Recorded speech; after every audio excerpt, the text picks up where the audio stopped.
মস্তক বা মাথা, আর ইক্ষা কথার অর্থ দর্শন বা দেখা।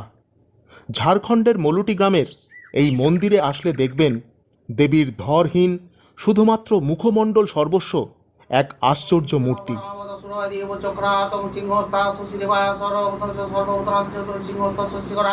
বৌদ্ধ তান্ত্রিক বজ্রযানীদের আরাধ্য সিংহবাহিনী দেবী দুর্গা রূপে এখানে মা মৌলিক্ষা পূজিত হন।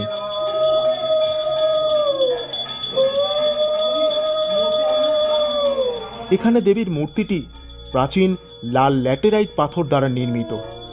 এখানকার রাজারা ছিলেন শক্তি মন্ত্রে বিশ্বাসী। দুর্গাপুজোর পাশাপাশি কার্তিক মাসের দক্ষিণাকালীর পুজোর সময় এখানে এই যূপকাষ্ঠে ছাগ, মেষ প্রভৃতি বলি দেওয়ার প্রথা প্রচলিত আছে। এই মন্দিরে অধিষ্ঠিত দেবী মৌলিক্ষার সাথে তারা মায়ের এক